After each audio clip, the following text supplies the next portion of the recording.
क्योंकि पुरुष प्रधान मानसिकता की जो सरकार बैठ गई ना, उस पे वो कहती है महिला तो हमारा ये वो है कि वो की वस्तु है, इसलिए इसको अगर कर लिया किसी लड़कों ने तो उनका कोई ज्यादा वो नहीं, माफी मुफी मांग लेगा, कोई बात नहीं, थोड़े बहुत पैसे ले दे करके उसको कर लो, वो ऐसे कर लेगा, ज्यादा शादी कर लेगा। वो इस तरीके से, वो उसी मानसिकता से कि महिला के विरुद्ध कोई वो अपराध हुआ है, किसी लड़के ने किया है, पुरुष ने किया है, तो पुरुष को वो उसको अपराधी नहीं होना चाहिए। महिलाओं पे, बेचारी लड़कियों पर वो उंगली उठाते हैं, उसने कपड़े ऐसे पहने थे, फलाना ऐसा किया था, ढिकड़ा ऐसा किया था, पीछे एक 6 साल की बेटी के साथ अब वो हुआ, घटना हुई, लड़की के साथ बलात्कार हुआ था, तो उस बेचारी बच्ची ने जो त्रिलोकपुरी में हुआ था, उसने कौन से कपड़े पहने, जैसे दूसरे सब्जेक्ट पढ़ता है, गणित पढ़ता है, विज्ञान पढ़ता है, सामाजिक ज्ञान पढ़ता है, भाषा पढ़ता है, उसी तरह संविधान का भी उसमें चैप्टर हो, तो पूरा सब्जेक्ट हो, और संविधान में भी जब तक वो पास नहीं होगा उसको पास नहीं माना जाएगा। प्रधान की क्या, वो कॉन्स्टिट्यूशनल पावर से चुन के इलेक्ट होकर के आ रहा है, उसकी जिम्मेदारी क्या है? फिर उसकी जिम्मेदारी यही है कि वहां पर संविधान को लागू करे,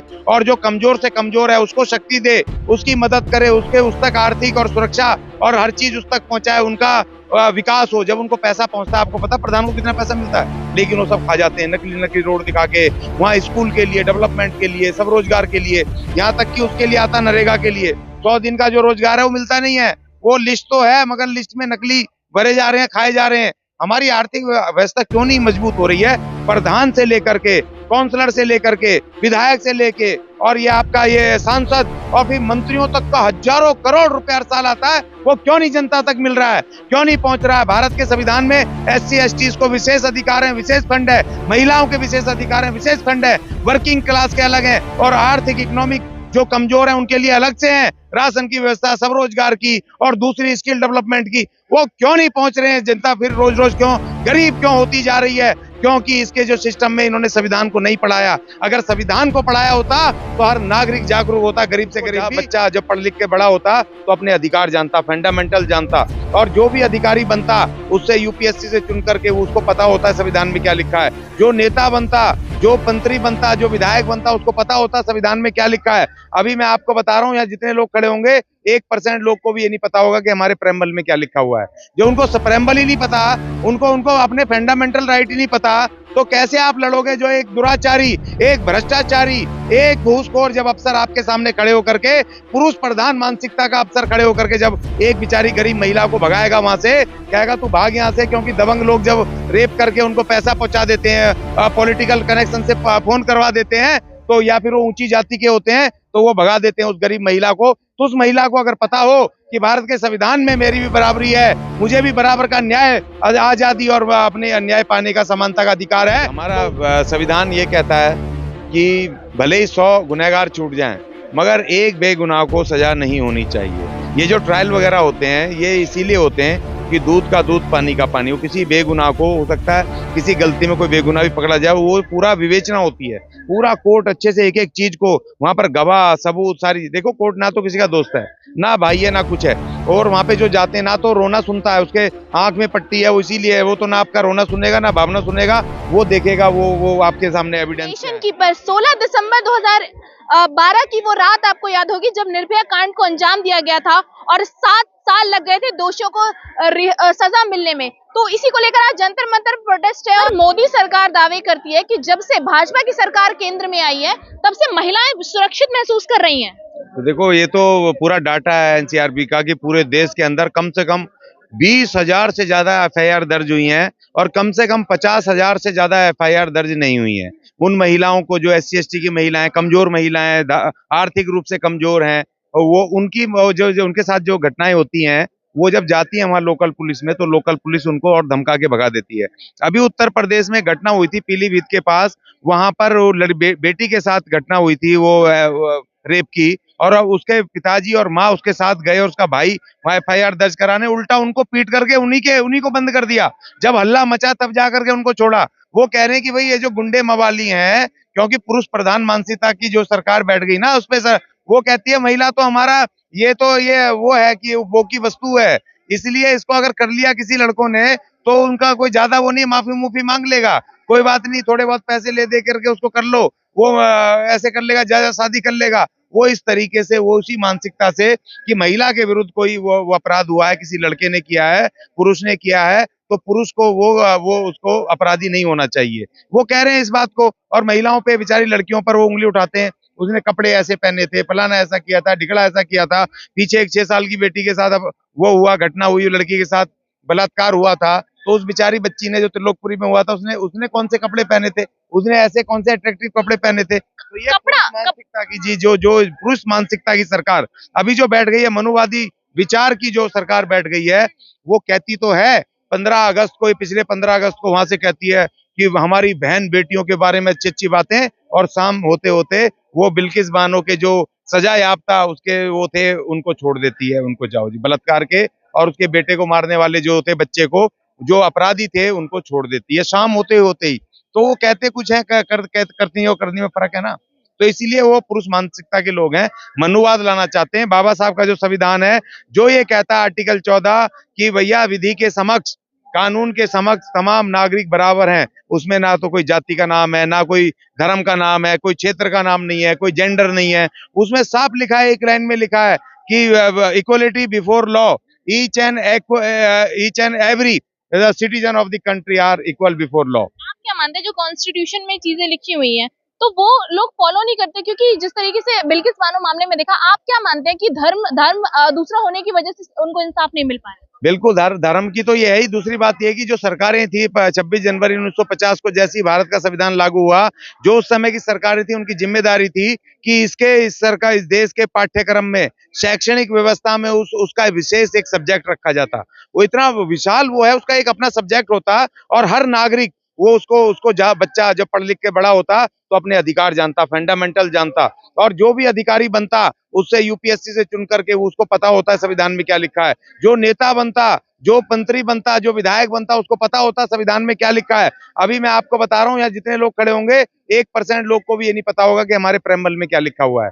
जो उनको प्रेम्बल ही नहीं पता, उनको अपने फंडामेंटल राइट ही नहीं पता, तो कैसे आप लड़ोगे? जो एक दुराचारी, एक भ्रष्टाचारी, एक घूसखोर जब अफसर आपके सामने खड़े होकर के, पुरुष प्रधान मानसिकता का अफसर खड़े होकर के जब एक बेचारी गरीब महिला को भगाएगा वहां से, कहेगा तू भाग यहाँ से, क्योंकि दबंग लोग जब रेप करके उनको पैसा पहुंचा देते हैं, पॉलिटिकल कनेक्शन से फोन करवा देते हैं, तो या फिर वो ऊंची जाति के होते हैं, तो वो भगा देते हैं उस गरीब महिला को। तो उस महिला को अगर पता हो कि भारत के संविधान में मेरी भी बराबरी है, मुझे भी बराबर का न्याय, आजादी और अपने न्याय पाने का, समानता का अधिकार है, तो उसकी धज्जियां उड़ा देगी और उसको वहां फाइल लिखनी पड़ेगी। तो महिलाएं अनऑर्गेनाइज सेक्टर में काम करती है, जो घरों में काम करती है, उनकी सुरक्षा की गारंटी कैसे सरकार लेगी? घरों तक कैसे पहुंच पाएगी? नहीं, ये जमीन तक, बिल्कुल घर तक है ना। वो बीट अफसर होता है ना, पता है ना आपको, बीट ऑफिसर घर तक। और जो हमारा सिस्टम है, जो बाबा साहब ने बनाया, पंचायत जो होती है, प्रधान चुने जाते हैं ना इलाके के, और उसके मेंबर भी चुने जाते हैं, तो वो कितना बड़ा वो होता है, कम से कम 2000, 2500 या 1500 उसका नागरिकों का, वोटर का वो होता है, छोटा सा गांव होता है।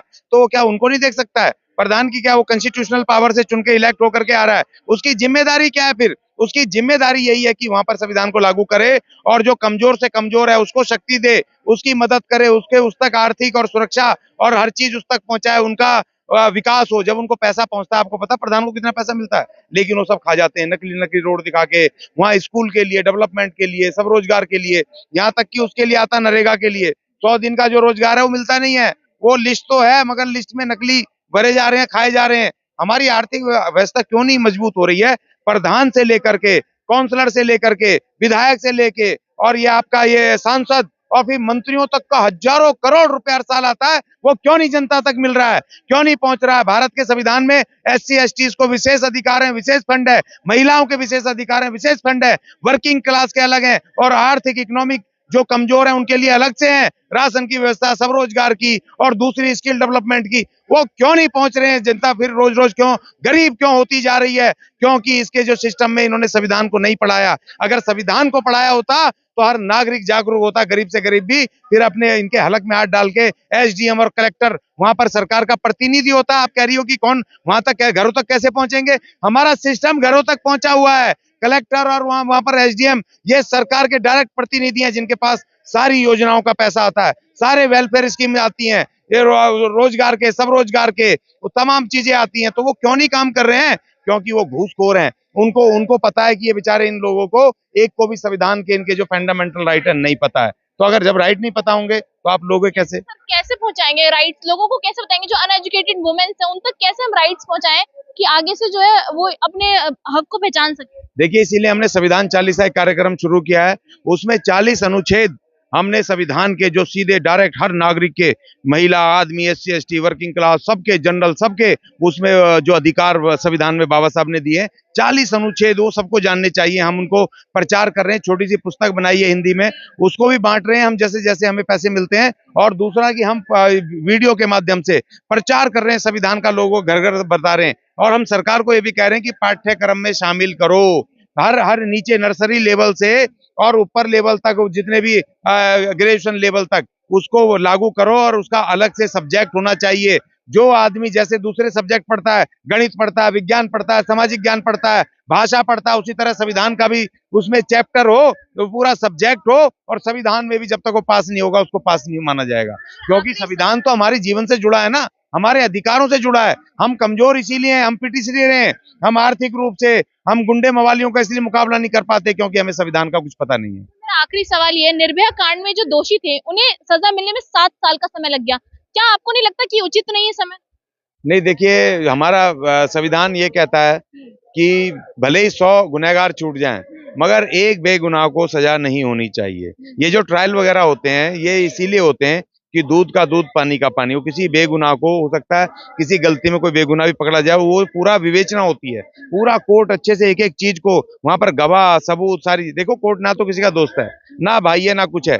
और वहां पे जो जाते हैं, ना तो रोना सुनता है, उसके आंख में पट्टी है, वो इसीलिए है, वो तो ना आपका रोना सुनेगा, ना भावना सुनेगा, वो देखेगा वो आपके सामने एविडेंस क्या है, गवाह क्या है, उसको पूरा देख करके तब वो सजा, तब वो वहां पे वो करते हैं, और सबको बराबर। और हमारा जो सिस्टम है, 3 श्रेणी का सिस्टम है, जिसमें कि एक नीचे सिविल अदालतें होती हैं, अगर उसमें अगर किसी तरह से कोई फैसला आता है, तो कोई जिसके खिलाफ वहां आगे कोर्ट में हाई कोर्ट जा सकता है, और हाई कोर्ट के बाद सुप्रीम कोर्ट है, और सुप्रीम कोर्ट के बाद भी हमारा जो राष्ट्रपति है, जिसको कि आप मर्सी एप्लीकेशन दे सकते हैं। और ये देखा जाता है इसमें कि रियरेस्ट टू रियरेस्ट केस, उसमें कोई मर्सी नहीं है। और उसमें देखा जाता है किसी ने गुनाह किया है तो उसके पीछे का बैकग्राउंड क्या है, उसने किस वजह से किया, क्या किया, ऐसा नहीं है। देखो, कानून का मतलब ये नहीं कोई डिक्टेटरशिप थोड़ी है कि पकड़ा यहाँ जी इसने कर दिया और हाथ काट दो, कान काट दो, इसको गर्दन से उड़ा कर दो। तो डेमोक्रेटिक सिस्टम का क्या मतलब हुआ, इसका क्या मतलब हुआ कि ये कि डेमोक्रेटिक सिस्टम सबको समान अधिकार है अपनी बात कहने का, रखने का। और लेकिन क्या है कि इसकी जिम्मेदारी हमारे भारत सरकार की है कि ज्यादा जज बढ़ाए, ज्यादा सिस्टम को बेहतर करे, आधुनिक करे, जिससे कि जल्दी जल्दी ऑर्डर आए, डे टू डे उस पे हेयरिंग हो। और देखो इन्होंने क्या कर रखा है, 9 से 5, 10 से 5 ही अदालत चलेंगी। जब हम, मेरा नौकरी का टाइम है, तुम कह रहे हो कि यहाँ आकर के बैठ जाओ काम छोड़ के। अरे भैया, 6 बजे के बाद शुरू करो ना, उनको 10 बजे 11 बजे तक चलाओ, सुबह चलाओ, उनको ऑनलाइन चलाओ, आजकल तो ऑनलाइन है ना, ऑनलाइन चलाओ। अब एक आदमी, उत्तर प्रदेश का एक पूरा बड़ा इलाका है, और एक वहां का आदमी बेचारा, ये लगा लो कि वहाँ 300 किलोमीटर का दायरा है, वहां का इलाहाबाद आएगा 300 किलोमीटर एक डेट के लिए, गरीब आदमी। तो अगर आप हाईकोर्ट में केस है, तो उसका वहीं पर SDM के यहाँ पर, कलेक्टर यहाँ पे ऑनलाइन उसकी रिकॉर्डिंग करके जो आपको चाहिए वो ले लो भाई, यहाँ ले लो। उसको वहां क्यों बुलाओगे, क्यों धक्के खिलाओगे आप? तो ये जो हमारा आधुनिक सिस्टम हुआ है, अभी 5G किया ना प्रधानमंत्री जी ने, उसमें जैसे होता था ना कि भगवान को याद करो भगवान हाजिर, ऐसे ही आजकल आ रहा ना, उसमें दिखाया कि तुरंत बंदा सामने हाजिर हो गया। तो भाई उसको इलाहाबाद क्यों बुला रहे हो? आप उसके वहीं पे करो ना, ऑनलाइन कर लो ना, क्या बता रही है। उस बेचारे गरीब को न्याय दिलवाना है तो नीचे के लेवल पे प्रधान से करवाओ और उस वीडियो को बना के भेज दो। तो ये उस आधुनिक सिस्टम का हमें अपने न्याय में, पुलिस में, जैसे हमने कहा सरकार को, आज जो हमने मेमोरेंडम दिया है, हमने कहा कि लोकल पुलिस से, थाने से पुलिस का FIR लिखने का अधिकार खत्म करो, सेंट्रलाइज एक मैकेनिज्म बनाओ, वेबसाइट बनाओ, और उसको जन जन तक पहुंचाओ। और जो भी क्राइम होता है वो पुलिस थाने में ना जा करके वहां पे अपना वीडियो बोल करके उसको अपलोड कर दें, या किसी भी भाषा में, टूटी फूटी भाषा में लिख करके उसको वहां पर डाउनलोड करवा करके, फोटो खींच के मोबाइल से EGS टू EGS को कराओ, वहां पहुंच जाए, और उनकी ड्यूटी और सेंटर की उसकी FIR एज इट इज लिख करके लोकल पुलिस को तो सरकार से खबर आनी चाहिए कि अब इसके ऊपर एक्शन लो। ये हम कह रहे हैं, EGS सिस्टम बनाओ ना, जिससे कि रीच हमारे एक एक आदमी तक पहुंच पाए। देखिए, इन्होंने बताया कि जो मेमोरेंडम आज इन्होंने सौंपा है, उसमें कुछ बातें इन्होंने कही हैं कि जो महिलाएं हैं वो इजी से इजी तरीके से अपनी जो प्रॉब्लम है वो लोगों तक पहुंचा सके। पुलिस प्रशासन पर भरोसा खत्म होता जा रहा है कहीं ना कहीं लोगों का। तो इजीएस्ट वे से क्या है, वो एक ऑनलाइन वेबसाइट बनाए, उस वेबसाइट पर सब अपनी समस्या रखें और जल्द से जल्द जो है पुलिस प्रशासन तक पहुंचे। तो ऐसी वीडियो के लिए बने मेरे साथ, मैं तनु, नेशन कीपर।